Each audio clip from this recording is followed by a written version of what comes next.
ಓಂ ಶ್ರೀ ಗುರುಭ್ಯೋ ನಮಃ. ಫ್ರೆಂಡ್ಸ್, ಎಲ್ಲರಿಗೂ ನಮಸ್ಕಾರ.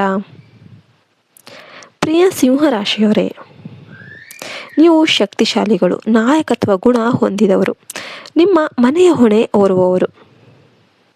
ನಿಮ್ಮ ಮಾತಿಗೆ ಬೆಲೆ, ನಿಮ್ಮ ನಿಲುವಿಗೆ ಗೌರವ.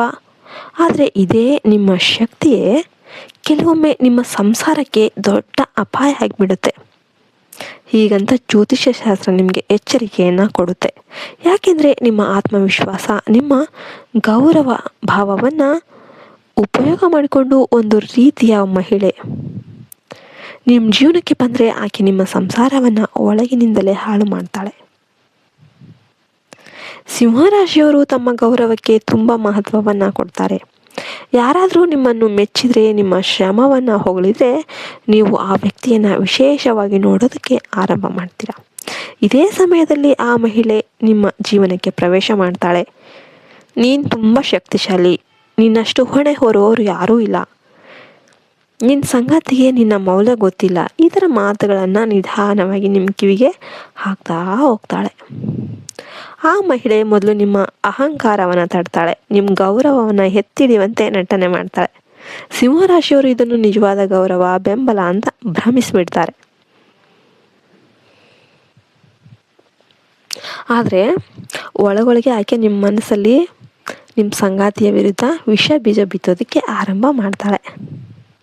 ನಿಧಾನವಾಗಿ ಆ ಮಹಿಳೆ ಹೇಳ್ತಾಳೆ, ನೀನು ಎಲ್ಲವನ್ನೂ ಮಾಡ್ತೀಯ, ಆದರೆ ಮನೆಯಲ್ಲಿ ನಿನಗೆ ಗೌರವ ಇಲ್ಲ, ನಿನ್ನ ತ್ಯಾಗವನ್ನು ಯಾರು ಗುರುತಿಸ್ತಾ ಇಲ್ಲ, ನೀನು ನಾಯಕ ಅಥವಾ ನಾಯಕಿ, ಆದರೆ ನಿನ್ನ ಮನೆಯಲ್ಲೇ ನಿನಗೆ ಸ್ಥಾನ ಇಲ್ಲ ಅಂತ ಏನೇನೋ ಹೇಳಿಬಿಡ್ತಾಳೆ.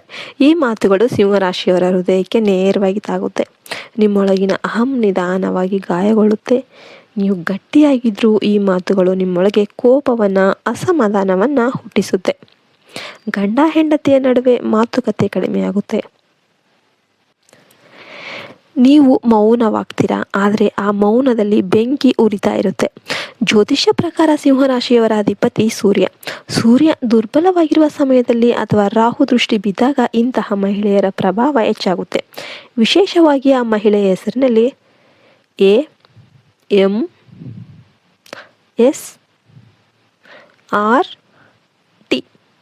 ಅಕ್ಷರಗಳಿದ್ದರೆ ಸಿಂಹರಾಶಿಯವರು ಹೆಚ್ಚಾಗಿ ಎಚ್ಚರಿಕೆಯಿಂದ ಇರಬೇಕಾಗುತ್ತೆ ಅಂತ ಹೇಳಲಾಗುತ್ತೆ.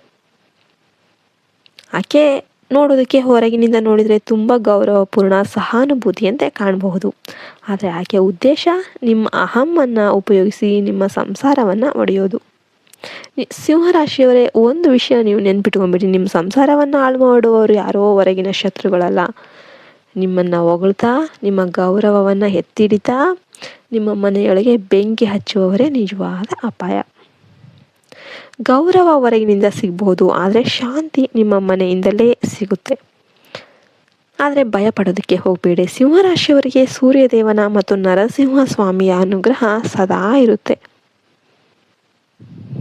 ನೀವು ಟೈಮ್ ಸರಿಯಾಗಿ ಎಚ್ಚರಗೊಂಡ್ರೆ ನಿಮ್ಮ ಸಂಸಾರವನ್ನು ಸಂಪೂರ್ಣವಾಗಿ ಯಾರೂ ನಾಶ ಮಾಡೋದಕ್ಕೆ ಆಗೋದಿಲ್ಲ.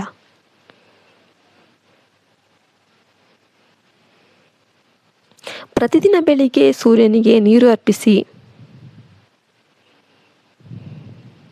ಓಂ ಗೃಹಿಣಿ ಸೂರ್ಯಾಯ ನಮಃ ಅಂತ 11 ಬಾರಿ ಜಪ ಮಾಡಿ. ಭಾನುವಾರ ಅಹಂಕಾರವನ್ನು ಕಡಿಮೆ ಮಾಡಿ ಸಂಸಾರಕ್ಕೆ ಸಮಯ ಕೊಡಿ. ಸಿಂಹರಾಶಿಯವರೇ, ನಾಯಕತ್ವ ಅಂತಂದರೆ ಮನೆಯಲ್ಲಿ ಡಾಮಿನೆನ್ಸ್ ಮಾಡೋದಲ್ಲ, ಮನೆಯಲ್ಲ ರಕ್ಷಣೆ. ಮೂರನೇ ಮಹಿಳೆಯ ಮಾತಿಗೆ ಕಿವಿಗೊಟ್ಟು ನಿಮ್ಮ ಪ್ರೀತಿ, ನಿಮ್ಮ ಕುಟುಂಬ, ನಿಮ್ಮ ಮಕ್ಕಳ ಭವಿಷ್ಯವನ್ನು ಅಪಾಯಕ್ಕೆ ತಳ್ಳೋದಕ್ಕೆ ಹೋಗಬೇಡಿ. ಹಿಂದೆ ನೀವು ಎಚ್ಚರಗೊಂಡ್ರೆ ನಿಮ್ಮ ಮನೆ ಮತ್ತೆ ನಿಮ್ಮ ಶಕ್ತಿಯ ಮೂಲವಾಗುತ್ತೆ. ಇಲ್ಲಿದ್ರೆ ನಿಮ್ಮ ಅಹಂಕಾರನೇ ನಿಮ್ಮ ಶತ್ರುವಾಗಿಬಿಡುತ್ತೆ. ಯಾವುದೇ ಕಾರಣಕ್ಕೂ ನಿಮ್ಮ ಮನೆಯ ಸಂಸಾರದ ಗುಟ್ಟನ್ನು ನೀವು ಯಾರ ಹತ್ರನೂ ಹೇಳೋದಕ್ಕೆ ಹೋಗಬೇಡಿ. ಮೂರನೇ ಮಹಿಳೆಯಾಗಲಿ ಪುರುಷರಿಗಾಗಲಿ ಅದು ಹೇಳೋ ಅವಶ್ಯಕತೆ ಖಂಡಿತ ಇಲ್ಲ. ಈ ವಿಡಿಯೋ ನಿಮಗೆ ಇಷ್ಟ ಆದರೆ ಲೈಕ್ ಮಾಡಿ, ಶೇರ್ ಮಾಡಿ, ಸಬ್ಸ್ಕ್ರೈಬ್ ಮಾಡಿ.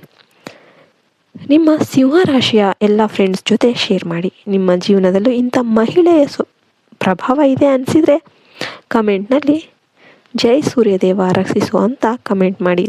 ಸೂರ್ಯದೇವನ ನರಸಿಂಹಸ್ವಾಮಿಯ ಕೃಪೆಯಿಂದ ನಿಮ್ಮ ಸಂಸಾರಕ್ಕೆ ಮತ್ತೆ ಗೌರವ, ಶಾಂತಿ ಮತ್ತು ಸ್ಥಿರತೆ ಮರಳಿ ಬರುತ್ತೆ. ಜೈ ಸೂರ್ಯನಾರಾಯಣ. ಎಲ್ಲರಿಗೂ ಒಳ್ಳೆಯದಾಗಲಿ ಅಂತ ಹೇಳ್ತಾ ಈ ವಿಡಿಯೋನ ಮುಗಿಸ್ತಾ ಇದ್ದೇನೆ. ಜೈ ಹಿಂದ್, ಜೈ ಭಾರತ್ ಮಾತೆ. ಹರಿ ಓಂ ತತ್ಸತ್. ಸರ್ವೇ ಜನೋ ಸುಖಿನೋ ಭವಂತು.